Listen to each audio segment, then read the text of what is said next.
Para todos los que aman la palabra, sea un saludo grande y una bendición mucho más grande todavía.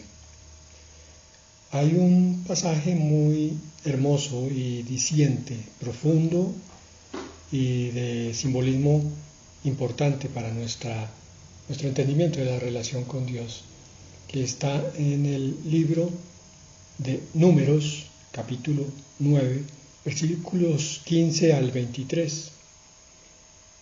La Reina Valera lo intitula La nube sobre el tabernáculo. Podemos llamarlo también Caminando en el desierto. Nos va a mostrar el Señor algo que Él desea hacer con su pueblo.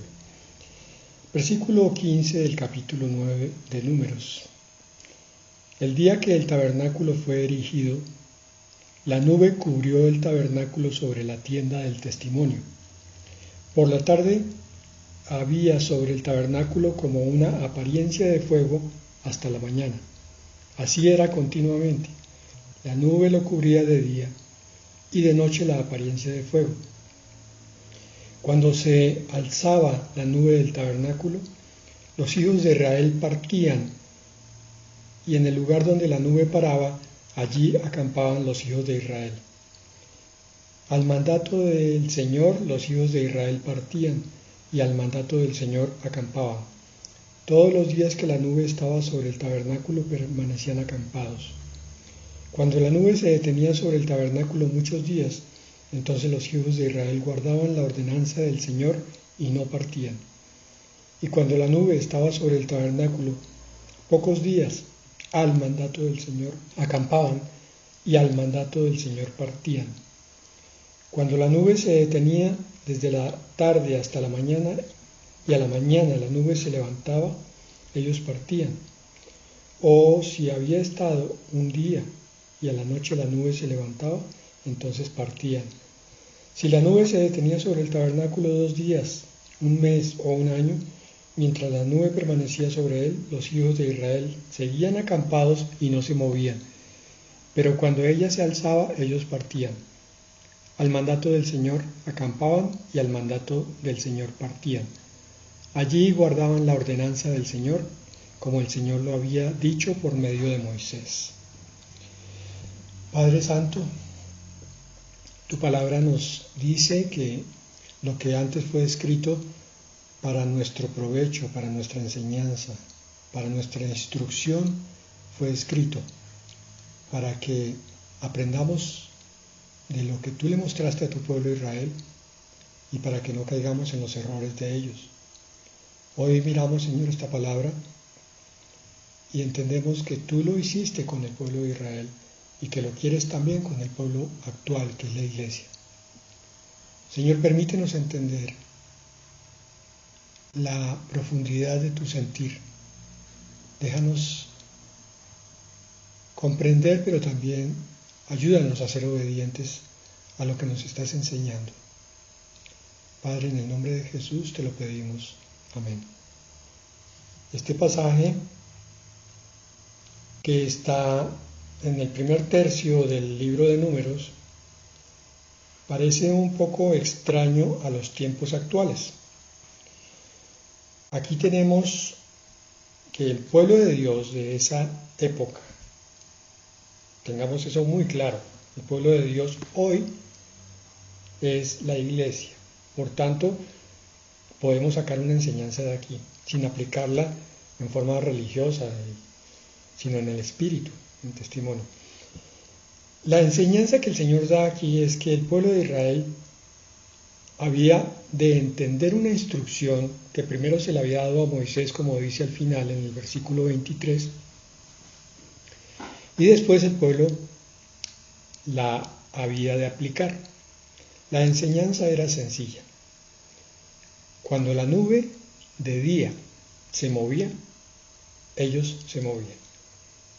Y cuando la nube o la sombra de fuego, la imagen del fuego, la apariencia, dice la palabra, de fuego, se quedara quieta, ellos tenían que permanecer quietos. Esta palabra parece bonita, es interesante, tiene bastantes detalles, se repite una y otra vez en el sentido de cómo era el mandato para que quedara clara la instrucción. Insiste continuamente en que al movimiento de la nube el pueblo se mueve y en la quietud el pueblo guarda reposo. Lo repite de una y otra manera. Lo repite para que le quede claro primeramente al pueblo de Israel, pero también al pueblo de Dios, la iglesia de hoy. La guía que el Señor quería impartir aquí es que Dios, nuestro Señor Altísimo, quiere siempre ir adelante de nosotros. ¿Por qué esto? Cuando somos muy orgullosos, rebeldes y soberbios, no entendemos esa parte y lo que creemos es que el Dios cristiano quiere controlar a cada ser humano como le place. No es solamente el control de Dios, sino el por qué Dios quiere dirigir a su pueblo.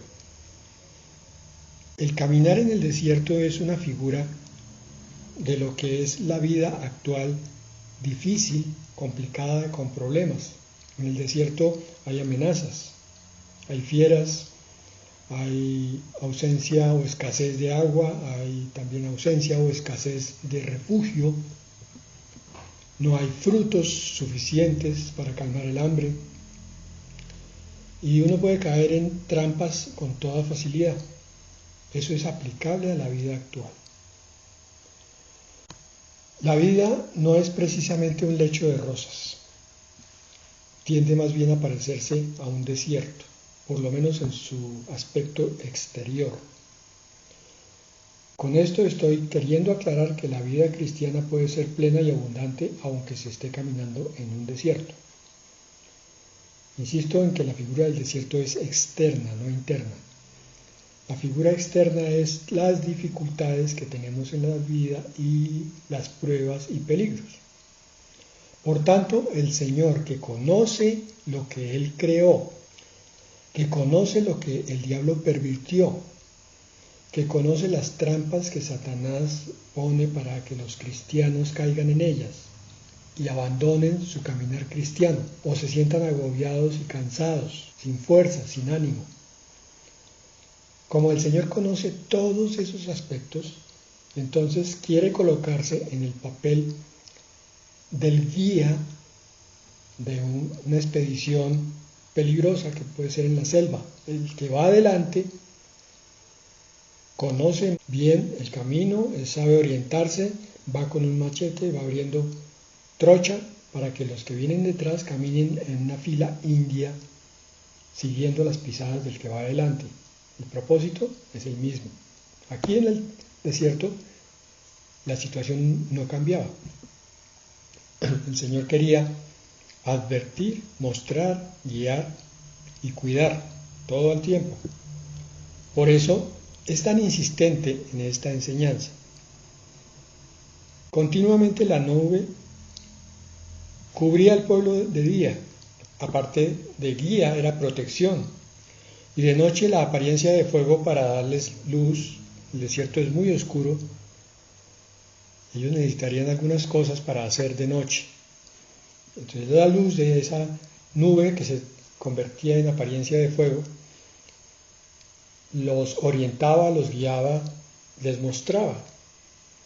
Todo esto el Señor lo quiere hacer con nosotros. Él es un Padre que está dispuesto a tender su mano para hacernos pasar por los sitios de peligro sin que sucumbamos, para llevarnos de la mano de forma tal que nos sintamos protegidos, nos sintamos hijos, tengamos la comprensión plena de su protección, de su amparo, y entonces vayamos hacia donde Él sabe que está el reposo definitivo. El propósito de este pueblo era que llegara a la tierra prometida. Lo mismo ocurre con la iglesia. La iglesia debe llegar, espiritualmente hablando, a dos cosas. La primera, reposo en Dios mientras se está aquí en la tierra.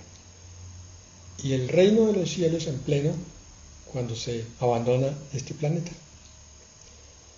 Al guiarnos hacia allá, el Señor tiene que mostrarnos los peligros, mostrarnos las amenazas, mostrarnos las trampas. Por eso Él dice, yo iré contigo, tú déjate guiar. Entonces, la nube prefigura aquí la gloria de Dios.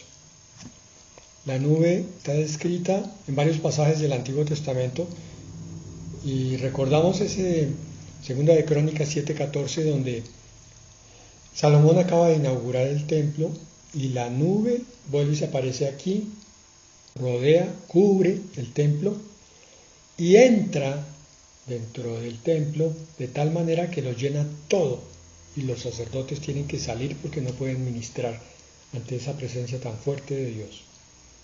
La nube es la presencia de Dios. El mensaje entonces del Señor es, déjate guiar con mi presencia.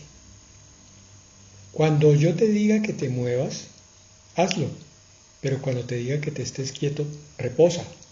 No lo hagas al revés y sobre todo no lo hagas sin mi presencia. Creo que una de las cosas de las que adolece el pueblo de Dios hoy en día es que se congrega, oye la palabra, pero cuando llega el momento de tomar una decisión, no la consulta con Dios. O si lo hace de una manera muy precipitada, muy rápida. Señor, bendice lo que yo voy a hacer. Pero la enseñanza de la Biblia es que el Señor está buscando varones, y eso incluye a las mujeres, de Dios, que se vuelvan totalmente dependientes del Dios eterno, del Dios que creó el universo, del Dios que sabe cómo funciona el universo, del Dios que conoce cada circunstancia positiva y negativa, y por eso quiere guiar. Nos está pidiendo un abandono, una rendición, pero como decía, me temo que el pueblo de Dios hoy, la iglesia, ora rápidamente, y a veces ni siquiera ora, y toma decisiones continuamente sin consultar a Dios, sin esperar que sea Dios el que muestre hacia dónde ir.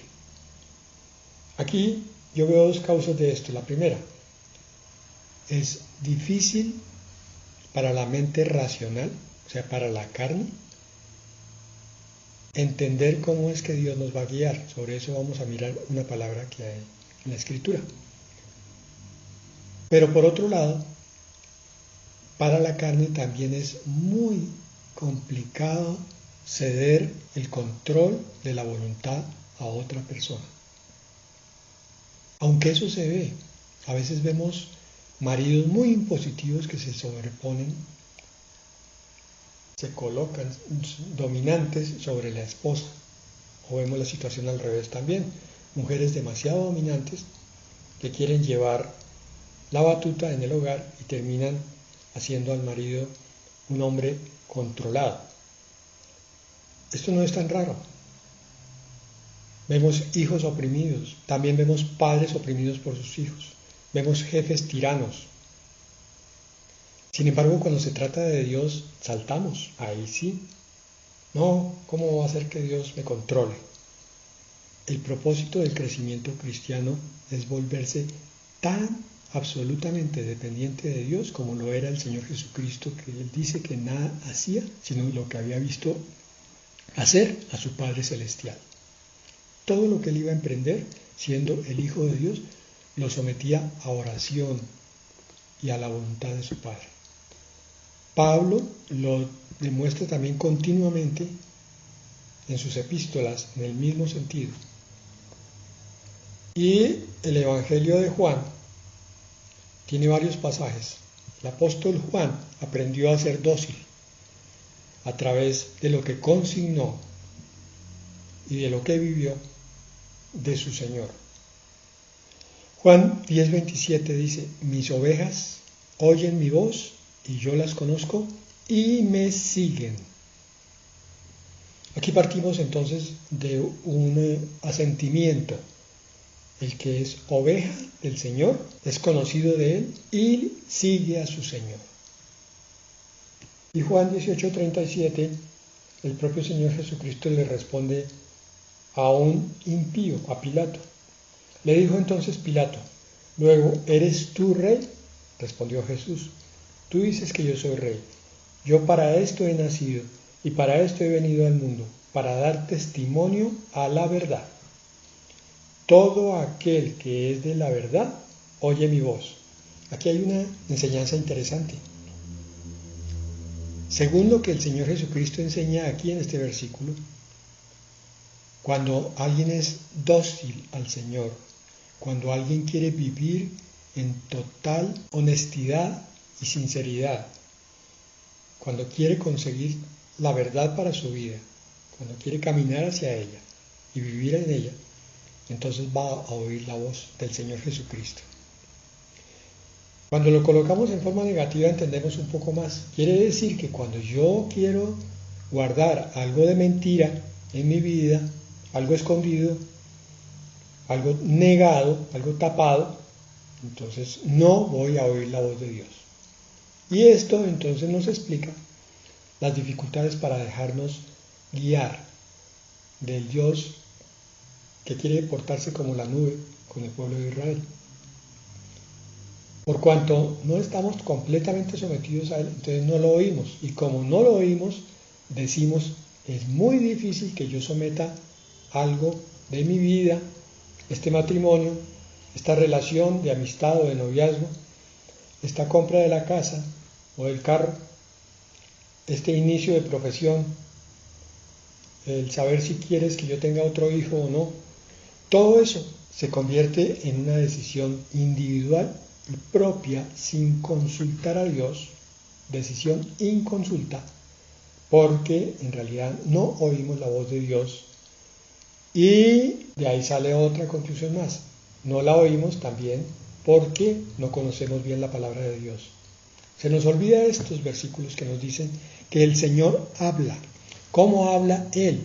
Pues primordialmente a través de la Escritura, a través de las prédicas, de las enseñanzas. Cuando yo tengo una duda y estoy dispuesto a aprender, el Señor me va a hablar claramente con esa predicación, no importa el pastor. Obviamente que sea de doctrina sana, pero aún incluso de los que no lo son, puedo recibir algún mensaje de parte de Dios. No estoy defendiendo la doctrina errada, estoy diciendo que el Señor puede hablar a través de las piedras si quiere, lo hizo a través de la mula de Balaam. Cualquier cosa que el Señor quiera usar para hablarnos lo hace. Pero en términos generales, el pueblo de Dios se guía por la palabra de Dios, tal como está escrita, o sea, una predicación de sana doctrina. ¿Cómo es esto? Seguramente yo tengo alguna inquietud, alguna pregunta, se la formulo en oración a Dios y le pido que me conteste a través de un siervo. De pronto voy al culto la próxima vez, no, el Señor no me habló esa vez porque yo tenía todavía algo que arreglar, pero volví a los 8 días y la predicación entró directo a mi corazón, mostrándome claramente qué era lo que pasaba conmigo y qué era lo que iba a pasar, cuál era la decisión que yo tenía que tomar.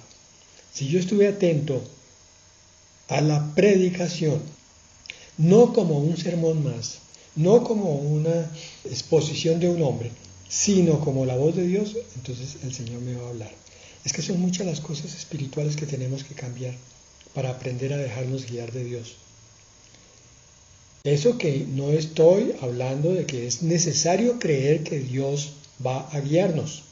Si yo no creo que tengo un Dios bueno, sabio, que todo lo conoce y que quiere mi bienestar, pues nunca voy a entender que Dios está siempre dispuesto a darme la mano para que yo tome las mejores decisiones. Entonces, primero creo, después me abandono, confío en Él, después obedezco y por tanto empiezo a oír su palabra que me orienta hacia lo que necesito definir. Esa es la nube hoy en día, hermanos. Hoy no vemos que sobre las iglesias del Señor Jesucristo se coloque una nube, porque estamos hablando es de la presencia de Dios, pero recuerda, hijo de Dios, la presencia de Cristo está dentro de ti, en tu corazón. Él mora en tu corazón y el que mora también es el Espíritu Santo, lo dice Juan 16:13. Cuando venga el Espíritu de verdad, Él os guiará a toda la verdad, porque no hablará por su propia cuenta, sino que hablará todo lo que oyere y os hará saber las cosas que habrán de venir. Aquí como la nube, el Espíritu Santo toma al pueblo de Dios y primero le enseña la verdad, después se la recuerda para que conforme a la verdad que aprendió, tome las decisiones basadas en la Escritura. Y aparte de eso, coloca un sentir en el corazón sobre lo que Dios va a hacer. Ese es el espíritu de la profecía. El sentir que puede colocar el Señor es, está a punto de venir el Señor. Tienes que velar y tienes que santificarte. No es solamente porque los pastores te hayan predicado, sino que el Espíritu Santo está hablando fuertemente en ti. El verdadero Hijo de Dios camina el camino sin salirse por el hecho de que está siendo guiado por la nube de la presencia del Señor. Esta vez ya no afuera, sino adentro del creyente. Bueno, aquí entonces tenemos varias maneras como el Señor nos guía hoy en día. La nube, para los que comprendieron la palabra que hemos citado, es la voz de Dios a través de la Escritura y a través del sentir suave en el corazón de esa voz de Dios que nos lleva hacia donde Él quiere. La otra forma es el Espíritu Santo que nos enseña lo que es la verdad, nos guía a la verdad. Y hay muchas más, pero solamente vamos a considerar una última. Apocalipsis 3:8. Yo conozco tus obras. He aquí, he puesto delante de ti una puerta abierta, la cual nadie puede cerrar. Porque aunque tienes poca fuerza, has guardado mi palabra y no has negado mi nombre. Vean, aquí hay otra forma como el Señor nos guía. Empecemos por el final. Aunque tengas poca fuerza, si guardas la palabra de Dios y no niegas su nombre, es decir, vives conforme a como Cristo vivió, como a Él le agrada, y tomas todas las enseñanzas y no las olvidas y las aplicas, Él pone una puerta abierta ante las situaciones, la cual dice nadie puede cerrar. Esa puerta abierta puede volverse una oración. Señor, no sé qué hacer en este caso, pero voy a caminar por fe. Por fe andamos. Toda esta guía del Señor en nuestra vida se produce por fe, no por lo que vemos y no por lo que sentimos o por lo que deducimos. Es totalmente espiritual. Yo tengo que creer que el Señor me está guiando. Tengo que partir de ahí. Y una vez creyendo eso, tengo que creer que el Señor me va a mostrar el camino. No me va a dejar abandonado. Pero yo le puedo pedir señales. A veces en situaciones bastante complicadas, decisiones difíciles de tomar, yo puedo decirle entonces, Señor, conforme a esta palabra tuya, voy a creer, Señor, que tú vas a abrir la puerta que me corresponde, la que es conforme a tu voluntad, la que significa que es allí donde tú me estás guiando. Y por favor, Padre, entonces, que yo vea cerradas las otras puertas para saber claramente cómo me estás guiando y tener la certeza de que me estás guiando. Una puerta abierta. No olvides eso. Esto es una solución espiritual que te va a servir mucho. Tú puedes entonces empezar a considerar todas las decisiones que tengas que tomar y ponerlas en oración de esa manera. Padre eterno, si esto es tuyo, Señor, ábreme la puerta. Ábreme la puerta. Y las que no son tuyas, las soluciones, cierras las puertas. Volviendo al pueblo de Israel, entonces vemos que no es tan complicado lo que ellos nos transmiten. Mejor, el Señor nos transmite a través de la enseñanza de cómo ellos caminaron. Recordemos, sin embargo, que el pueblo de Israel fue muy desobediente. Aunque en este pasaje no hay consignación de que hubiera desobediencia, todo lo contrario. El pueblo obedecía. ¿Por qué? Porque la señal era muy clara. Y era todo el pueblo confrontado. Quizás si alguno hubiera desobedecido, inmediatamente habría sido castigado conforme a la ley. Entonces todo el pueblo obedecía como uno solo. Qué bonita enseñanza para una iglesia que se deje guiar por el Señor de esta manera. Cuando le corresponda hacer, entonces trabaja con todas sus fuerzas, como para Dios. Y cuando le corresponda quedarse quieto, entonces entra en reposo, en oración, en meditación, buscando la presencia de Dios en ese tiempo de quietud. Cuando se alzaba la nube, dice en el versículo 17, del tabernáculo, los hijos de Israel partían. Y en el lugar donde la nube paraba, allí acampaban los hijos de Israel.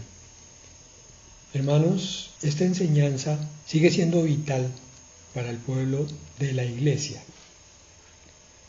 Por ninguna razón tú como hijo de Dios creas que andar con Dios es ir un momento a una congregación, hacer una pequeña oración y después vivir independientemente. Esto es tanto como pensar que un padre de familia tiene hijos pequeños, pero no le importa si sus hijos pequeños se van sin avisar de la casa a jugar a donde el vecino, se quedan 2 o 3 días y regresan cuando les plazca. Dios es un padre y como padre quiere que sus hijos estén dentro del orden de la paz y de la armonía que Él establece cuando hay obediencia. Por tanto, todas las cosas deben ser consultadas con el Señor. Por eso, el día debe ser entregado al Señor, cuando se despierta uno. Por eso, el sueño debe ser entregado al Señor, cuando se va uno a dormir. Por eso, se agradece por el alimento. Este es el sentido de la gratitud. Ser agradecidos es entender que Dios nos está guiando en todo y que como nos guía también nos provee. Por eso le damos gracias por todo. Finalmente, esta es una increíble lección de humildad. El que no se deje guiar por Dios no es porque sea muy independiente, porque tenga mucho criterio, porque sea una personalidad bien estructurada, no. La única razón espiritual a los ojos de Dios es rebeldía y desobediencia. La independencia es algo que el diablo ha querido colocar de una manera falseada. La independencia, el anarquismo, el haga lo que usted quiera, lo que sienta, lo que mejor le parezca, cásese con quien quiera, compre la casa donde quiera. Hemos visto por experiencia propia que todas esas decisiones así tomadas nos han traído dolores de cabeza, tremendas complicaciones y problemas. Pero cuando la decisión es consultada con el Señor, entonces si vemos consecuencias negativas, sabremos que el Señor tiene todo bajo control y que todo al final obrará para bien. Es importantísimo, hermano, que en este siglo XXI tú entiendas el espíritu de la palabra, este que está consignado aquí en Números 9 y en todo el Nuevo Testamento, y comprendas que la independencia y la anarquía son valores que tienden a ser más de Satanás que de Dios. Porque el Señor, aunque nos da libertad, siempre nos quiere dentro de su esfera de acción. Él viene a libertarnos, pero no a dejarnos hacer lo que se nos dé la gana. El universo está hecho de tal manera que todo tiene que andar armónicamente para que nada dañe a lo que está al lado. Vamos a inclinar nuestra cabeza y nuestro corazón en humildad ante Dios para darle gracias. Padre, bendecimos tu palabra, Señor. Ahora nos damos cuenta de cuánta soberbia y rebeldía teníamos antes de llegar a ti y antes de conocer tu palabra, Señor. Pero también tenemos que confesar que aún estando aquí, todavía continuamos con esa independencia. Nos volvemos cristianos de 2 horas y después procedemos como los mundanos. Hacemos las mismas cosas que ellos, tomamos las mismas decisiones que ellos y después nos preguntamos por qué no hay bendición. Padre, confesamos nuestra soberbia, nuestra arrogancia, porque nos creemos capaces de tomar decisiones competentes. Nuestra soberbia, Señor, porque finalmente eso fue lo que hizo Lucifer cuando estaba allá en el cielo, bendecido de todas maneras por ti, de todas las maneras habidas y por haber. Sin embargo, tomó su camino, el mismo camino que tomó Adán y Eva. Se rebelaron ante la enseñanza que tú habías dejado de solamente hacer lo que tú decías. Y toda la historia de la Biblia es lo mismo, Señor. Benditos, bienaventurados, en paz, con esperanza y con todas las prebendas del cielo, aquellos que te obedecen, aquellos que se someten a ti, pero con dolores, con desaires, con heridas en el corazón, con vacíos, con necesidades, aquellos que aún diciéndose cristianos continúan en rebelión. Padre, gracias por querer llevarnos siempre de la mano, por ser nuestro papá en todo momento, porque nosotros nos creemos muy maduros, muy adultos, pero tú sabes que somos niños, que no conocemos nada, que tomamos decisiones a tontas y a locas. Gracias, Señor, por tu mano protectora, por tu nube, por tu presencia, por tu luz, Señor, y por tus infinitos cuidados de día y de noche. En el nombre de Jesús. Amén.